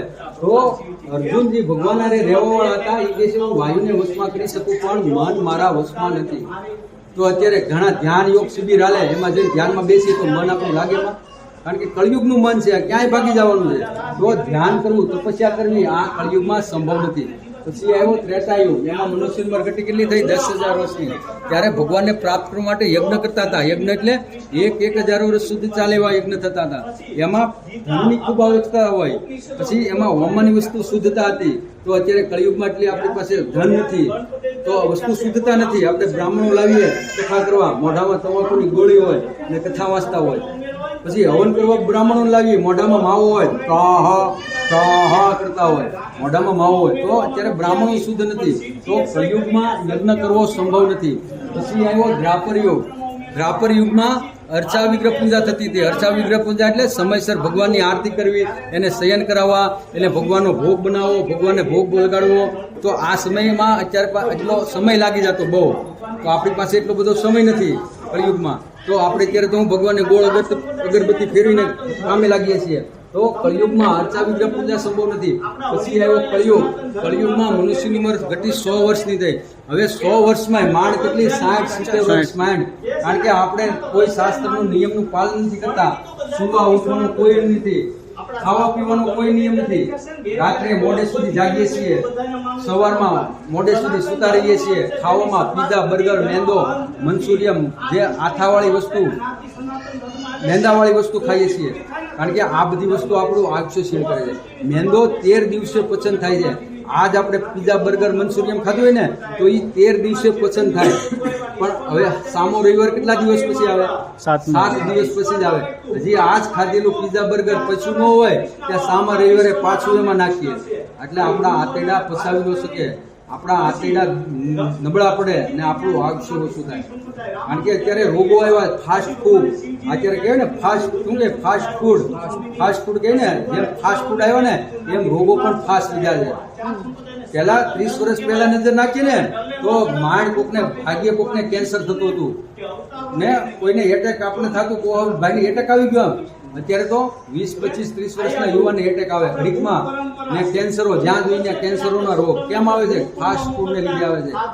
જેમ ફાસ્ટ ફૂડ લીધા ને એમ રોગો પણ ફાસ્ટ ફૂડ લીધા. જો આપણે શાસ્ત્ર પ્રમાણે વર્તીએ ને તો આપણે 100 વર્ષ ઉપર આપણે કાઢી શકીએ. આપણે દાદા આપણા ગામડામાં જોઈએ 100 વર્ષ ઉપરના હોય છે, 100, 108, 10 વર્ષના. કારણ કે એ લોકો શાસ્ત્ર પ્રમાણે વર્તતા. સાંજે વહેલા ખાઈને સૂઈ જતા, બ્રહ્મ મુહૂર્તમાં ઉઠતા, 3-4 વાગે ઉઠી જતા હતા. ખાવામાં કોઈ જે પીઝા, બર્ગર નહોતું ખાધું એને. જો આ પ્રમાણે આપણે વર્તન કરીએ ને શાસ્ત્ર પ્રમાણે તો આપણે પણ 100 વર્ષ ઉપર આપણે કાઢીએ. પણ આપણે આવું કંઈ નિયમનું પાલન નથી કરતા. માંડ 50-60 વર્ષ જીવીએ છીએ. તો આટલા ટૂંકા સમયમાં આપણે ભગવાનને કેમ પ્રાપ્ત કરવા? આટલા લાંબા સમયમાં જો આપણે ભગવાનને પ્રાપ્ત ન કરી શક્યા તો કે જે કળિયુગમાં કેમ ભગવાનને પ્રાપ્ત કરીશું? કે જે હે રાજા યજ્ઞ કળિયુગ વિષ્ણુનો સાગર છે, છતાં પણ આ યુગમાં એકમાત્ર સારો ગુણ છે કેવળ હરે કૃષ્ણ મહામંત્રનું કીર્તન કરીને મનુષ્ય ભવબંધથી મુક્ત થઈ જાય ને દિવ્ય ધામને પ્રાપ્ત કરે. કળિયુગ કેવળ નામ આધારે સુમર વિતર નર પાવા. કળિયુગમાં ભગવાને એના નામમાં શક્તિ ભરી દીધી છે. ભગવાન તો સર્વશક્તિમાન છે, શક્તિશાળી છે, પણ એના કરતા એના નામમાં વિશેષ શક્તિ છે. જ્યારે રામચંદ્ર ભગવાનને જ્યારે લંકામાં જવાનું હતું ને ત્યારે એને સમુદ્ર ઓળંગવા માટે પુલની જરૂર પડી હતી. પણ હનુમાનજી ખાલી ભગવાનનું નામ લઈને આ કાંઠેથી લંકામાં વહી ગયા. તો કહે છે જો સમુદ્ર લાંગ શકે ના બિના પુલ કે રામ, जो समुद्र लांग सके ना बिना पुल के राम, वही समुद्र लांगे हनुमान जी लेके राम का नाम. तो भगवान जी भगवान ना नाम में विशेष शक्ति है. जયારે પુલ બનતો હતો ને ત્યારે ભગવાનને મનમાં થયું કે આ મારા નામથી પથ્થર તરે છે, એટલે હું મારા હાથેથી પથ્થર નાખું. તો દિવસે તો કોઈ એને સેવા ન કરવા દે, એટલે ભગવાને રાત્રિનો સમય પસંદ કર્યો.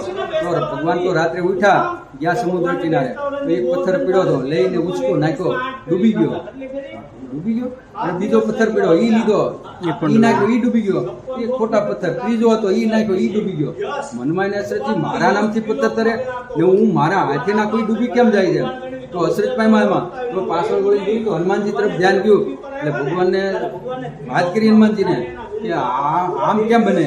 ત્યારે હનુમાનજીએ કીધું, ભગવાન ક્ષમા કરજો, ભગવાન તમે તો શક્તિશાળી છો, શક્તિમાન છો, પણ ભગવાન તમારા કરતા તમારા નામમાં વિશેષ છે. ભગવાન તમે તો ગેણા ગેઠાને તાર્યા, પણ તમારા નામે તો કરોડો સેંકડોને તાર્યા. તમારા કરતા તમારા નામમાં વિશેષ છે.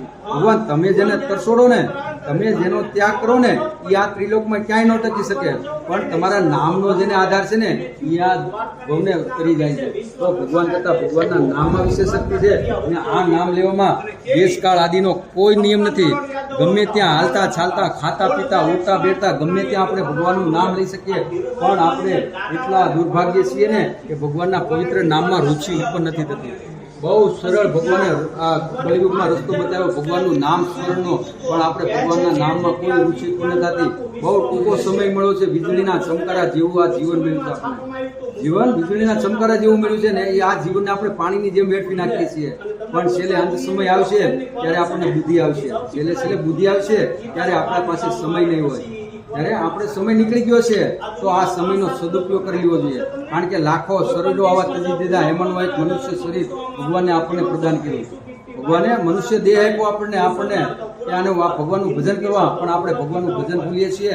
મોહ માયામાં આવી ભગવાનનું ભજન ભૂલીએ છીએ અને આપણે મૃત્યુ પછી આ 84 લાખમાં ચક્રમાં ફરીએ છીએ. તો બહુ ટૂંકો સમય મળ્યો છે આપણને. વીજળીના ચમકારા જેવું જીવન મળ્યું છે. તો આ સમયનો સદુપયોગ કરી આપણે ભગવાનનું ભજન કરી આપણે ભગવાનના ધામમાં જવું જોઈએ. કારણ કે આપણો છેલ્લો પ્રશ્ન હતો ને, મનુષ્ય જીવનનું લક્ષ્ય હોવું જોઈએ. તો આપણે ક્યાંથી આવ્યા હતા? ભગવાનના ધામમાંથી આવ્યા ને આપણે ભગવાનના ધામમાં જવાનું આપણું લક્ષ્ય હોવું જોઈએ. ને ભગવાનનું ભજન સમયનો સદુપયોગ કરી ભગવાનનું ભજન કરી લેવું જોઈએ. કારણ કે લાખો કરોડો શરીરમાંનું આ શરીરને, આ મનુષ્ય શરીરથી ભગવાનનું ભજન કરવું, ભગવાનનું નામ લેવું આ શરીરથી જ સંભવ છે. તો આ શરીર આપણે સમયનો સદુપયોગ કરી ભગવાનનું ભજન કરી લેવું જોઈએ. હરે કૃષ્ણ. તમારો ખૂબ ખૂબ આભાર. તમારો કિંમતી સમય આપી સાંભળ્યા. હરે કૃષ્ણ. કોઈ પ્રશ્ન હોય, કંઈ સમજાણું ન હોય તો પ્રશ્ન કરી શકો છો. ને કાંઈ વધારે જો બોલાઈ ગયું હોય તો ક્ષમા કરજો.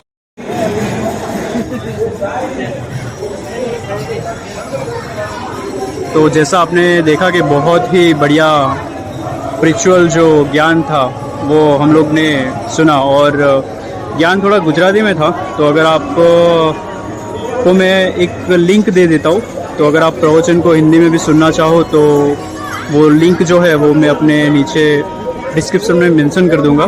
तो वहाँ से आप वो ज्ञान भी ले सकते हो. और अब ये ज्ञान लेने के बाद अब हम लोग जो है भगवान के दर्शन करेंगे.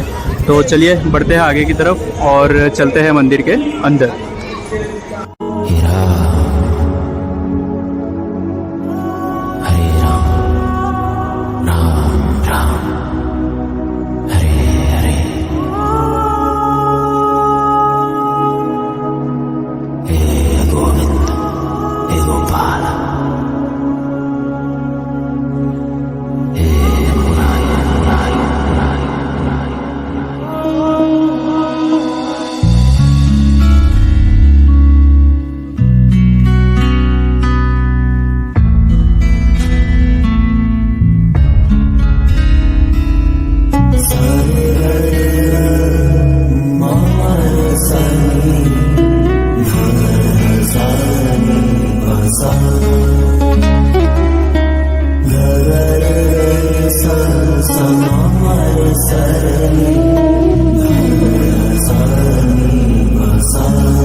तो जैसा कि आपने देखा कि बहुत ही स्पिरिचुअल जो अनुभव है वो हम लोग ने मंदिर में किया। और मंदिर में दर्शन करने के बाद आप यहाँ से प्रसाद भी ग्रहण कर सकते हो। तो ये जो है वो प्रसाद के लिए ही लाइन है। तो जैसे कि आप यहाँ से देख सकते हो, तो यहाँ पे पूरी तरह से शुद्ध और सात्विक भोजन है, जैसे कि बताया गया कि बिना कांदे और बिना लहसुन के। तो ये उसी की लाइन है। कितने करोड़ साल लगते हैं। तो महाप्रसाद भी जो है वो आप यहाँ से ग्रहण कर सकते हो। जैसे कि आप देख रहे हो, ये जो लाइन है वो उसी के लिए है। आकर के बाहर की तरह ही बातें, मंदिर में आकर के ही संसार की बातें कर रही।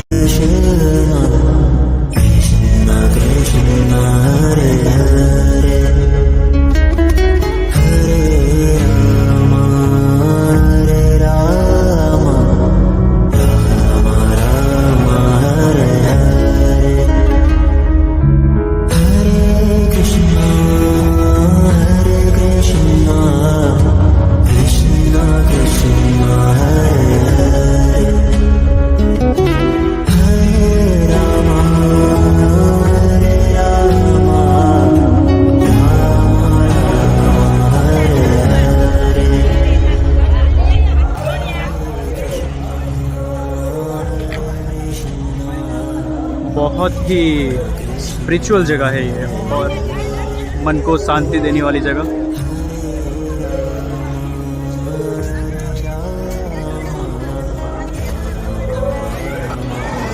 तो ये थे हमारे इस्कॉन मंदिर के दर्शन जो कि सूरत में आया हुआ है। तो आपने देखा कि कितना अध्यात्म और कितना ज्ञान हम लोग को यहाँ पे मिला। तो अगर आपको ये वीडियो पसंद आया हो तो वीडियो को लाइक कीजिए, शेयर कीजिए और चैनल को सब्सक्राइब करना ना भूलें। तो मिलते हैं नेक्स्ट वीडियो में, तब तक के लिए बाय बाय।